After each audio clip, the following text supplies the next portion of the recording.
Students, நீங்கள் பார்த்துட்டு இருக்கிறது பப்ளிக் டீச் சேனல் பேஜ். இதில் என் வாழ்க்கையை நான் கற்றுருந்த பாடத்தை, அதாவது ஸ்டூடெண்ட்டாக இருக்கும் நான் படித்த பாடத்தை உங்களுக்கு ஷேர் பண்ணுறேன். அதில் நீங்கள் இதை பற்றி பார்க்க போகிறேன். என் ஃப்ரெண்டு ஒருத்தன் இருந்தான்.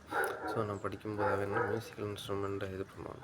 ஸோ அவன் நல்லா அதை என்ன செஞ்சுட்டு வந்தான்னா, நல்லா அவன் ப்ளே பண்ணுவான். ஸோ அதனாலேயே அவனுக்கு நல்ல ஆப்பர்ச்சுனிட்டி இருந்து ஜஸ்ட்டு விளையாட்டுக்காண்டி அவன் என்ன செஞ்சான்னா, யூடியூப் சேனல் ஆரம்பித்து அதை போட்டான். ஸோ 2 சேனல் ஆரம்பித்தான். ஒன்று என்னென்னா, அந்த சும்மா கேம் விளையாட்டி போடுறது போல். ஸோ போட்டால் கொஞ்ச நேரத்துலேயே சும்மா ஒரு கிளாஸ் 3/4 மணி நேரம் 1 மணி நேரம் கிளாஸ்னால் அதில் 2000K வந்துட்டு வியூஸ். அடுத்து என்ன தொடர்ந்து ஒரு வாரம் போட்டான். அப்போவுமே பார்த்திங்கன்னா 18,000, ஒரு வீடியோவே 18,000 அப்படிலாம் வியூஸ் வந்துச்சு. இந்த மியூசிக்கல் இன்ஸ்ட்ருமெண்ட் ப்ளே பண்ணி போட்டான். 1 மாதத்துலேயே 1,00,000 2,00,000 4,00,000 அப்படி வந்துட்டு. ஸோ அவன் தொடர்ந்து பண்ணியிருந்தான்னா நல்லா இருந்திருக்கலாம். ஆனால் என்னடான்னா கொஞ்சம் பேக் அடிச்சிடலாம். அதுதான் நான் உங்கள்கிட்ட சொல்கிறேன் ஸ்டூடெண்ட்ஸ். நீங்கள் ஒருக்கா தான் வாய்ப்பு வரும், அதை பயன்படுத்திவாங்க.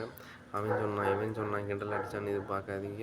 இது உங்களுக்கு தான் தெரியும். ஏன்னா நீங்கள் இப்போது நல்லா அந்த ப்ளே பண்ணி அவன் இருந்திருந்தாங்கன்னா அவன் நல்லா பாப்புலாரிட்டி ஆகிருப்பான். நிறைய ஆப்பர்ச்சுனிட்டி அவனுக்கு கிடச்சிருக்கும். நல்ல லெவலில் போயிருக்கலாம். அது மட்டும் இல்லை, கோர்ஸ் ஹெல்ப் பண்ணியிருக்கலாம். மியூசிக்கல் இன்ஸ்ட்ருமெண்ட்னாலும் நிறைய பெரிய பெரிய வாய்ப்புகள்லாம் கிடச்சிருக்கும். நல்ல பெரிய ஃபீல்டு இருக்கும். ஸோ அவன் அதை ஃபீல் பண்ணுறான்.